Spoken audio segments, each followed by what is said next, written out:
Meron tayong breaking news sa pagbabago ng ihip ng hangin dito sa Pilipinas pagdating kay Bitcoin. Isinusulong sa Kongreso ang Strategic Bitcoin Reserve Act. Well, familiar tayo dito, matagal na nating pinag-uusapan ang Strategic Reserve sa channel. Isang panukalang batas na naglalayong magtayo ng pambansang Strategic Reserve na aabot sa 10,000 Bitcoin sa loob ng 5 years. Sa ilalim ng panukala ni Representative Migs Villafuerte, uutusan ng Bangko Sentral ng Pilipinas na bumili ng 2,000 Bitcoin bawat taon sa loob ng 5-year program. At ilalagay ang mga coin sa isang trust na hindi maaaring galawin sa loob ng at least 20 years. Ang layunin daw, mag-diversify ng national assets, magdagdag ng strength sa pananalapi at maglatag ng reserbang makapagbibigay depensa sa panahon ng macro shocks. Sa kanyang paliwanag, inilarawan ni Villafuerte ang Bitcoin bilang digital gold, isang asset na may matibay na track record ng appreciation sa nakalipas na mga taon at kamakailan lang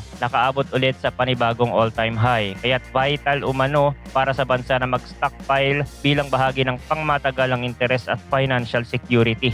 Hindi lamang pagbili ang nakapaloob sa panukalang ito, kailangan ding magpatupad ang Bangko Sentral ng isang Bitcoin Purchase Program na may malinaw na guardrails. Sakop dito ang obligasyong mag-operate ng Proof of Reserve System at maglabas ng publicly available quarterly reports na magdedetalye ng kabuoang hawak, mga transaction at kung paano pinangangalagaan ng private keys. Sa madaling sabi, transparency ang kapalit ng sovereign grade custody. Dahil nakalak ang asset ng hindi bababa sa 2 decades, maliban na lang kung gagamitin para sa pagretiro ng utang ng pamahalaan. Ang reserve ay nakadisenyong maging pangmatagalang salbabida at hindi pansamantalang trading position. Kung maisa sa batas, mabilis nitong maiaangat ang Pilipinas sa hanay ng mga estadong may makabuluhang Bitcoin holdings. Lalampasan nito ang El Salvador na may humigit kumulang 6,276 BTC at lalapit sa Bhutan na tinatayang may 10,565 BTC. Sa kasalukuyang market levels, ang target na 10,000 Bitcoin ay tumataya sa lampas $1.1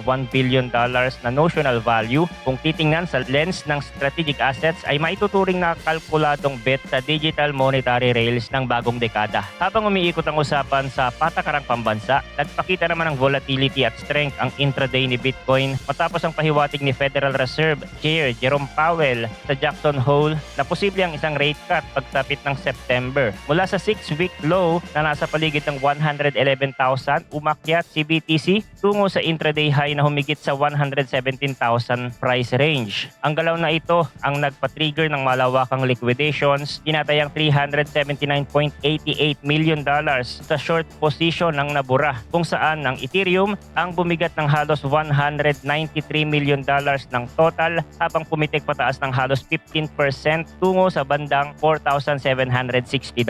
Para kay Bitcoin mismo, around $56.4 million na short ang napilitang mag-close at sa kabuuan ng market umaabot sa around $629.48 million sa long at short position ang na-liquidate na sumalo sa humigit kumulang 150,217 traders. Sa liquidation heatmap, makikita ang makapal na ask band sa pagitan ng $117,000 at $118,000, around $259.5 million na unti-unting kinakain ng price habang tumataas ang momentum. Para sa ibang traders, malinaw ang mensahe, uptrend is back. Ayon kay Michael Van de Pope, matapos mangyari ang inaabangang small sweep sa ilalim ng low noong unang bahagi ng month, malapit sa $111,900.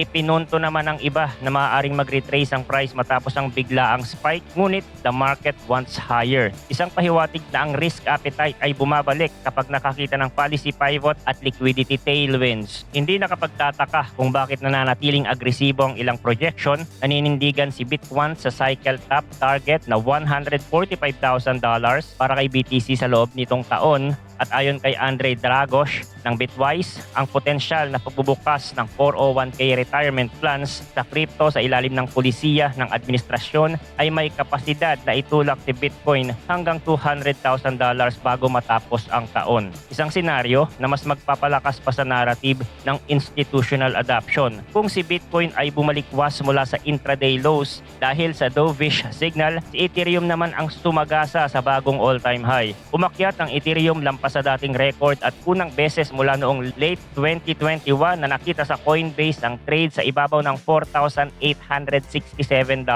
Sa mismong araw ng pahayag ni Powell, tumalon si Ethereum ng halos 14% at kung ihahambing sa April low na nasa paligid ng $1,385, higit 250% na ang itinaas nito. Ang sinabi ni Powell na nananatiling restrictive ang policy ngunit maaaring warrant adjusting our policy stance. Depende sa balanse ng risk. Ay malinaw na nagdadagdag ng inaasahang liquidity sa risk assets tulad ng Ethereum. Sumabay dito ang panibagong sigla ng spot Ethereum ETF sa Estados Unidos noong August 21 nakapagtala ang mga fund ng around $287.6 million na inflow matapos ang 4 na araw ng outflow. At hanggang Friday, mahigit $12.12 billion na ang hold assets ng mga Ethereum ETF. Sa corporate side, lalo ring tumitibay ang brand ng Ethereum bilang reserve asset. Sa nakalipas na buwan, umabot sa halos $1.6 billion ang net ng nabili ng mga Ethereum treasury firms. Sa kabuuan, ayon sa Strategic Ethereum Reserves.xyz,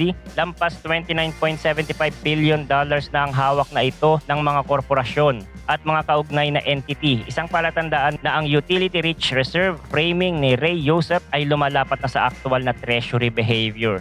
Sa sell-side dynamics, karaniwan sa mga psychological all-time high zones na may mga OG na nagte-take profit, lalo na ang mga nasa era ng 2012 hanggang 2015. Ngunit binigyang diin ng mga analyst sa hype block na mukhang may real demand na sumasalo sa potential na supply. Ang tuloy-tuloy na ETF inflows, active buying ng treasury companies tulad ng BNMR at SharpLink at ang policy tailwinds mula sa Genius Acts para sa Ethereum, DeFi at stablecoin ay gumagawa ng perfect storm para sa bid side. Hindi rin nakakagulat na humihina ang Bitcoin dominance mula sa yearly high na nasa paligid ng 66%, bumaba ito sa ilalim ng 60%, sign ng rotation ng capital tungo sa malalaking altcoins lalo na kay Ethereum. Sa fund flows, nag-record ng Ethereum focused products ng around $2.86 billion sa linggong nagtapos noong August 15, lampas sa around $552 million na napunta sa Bitcoin sa parehong yugto. Month to date, ang Ethereum holdings sa funds ay nadagdagan ng higit $2.96 billion,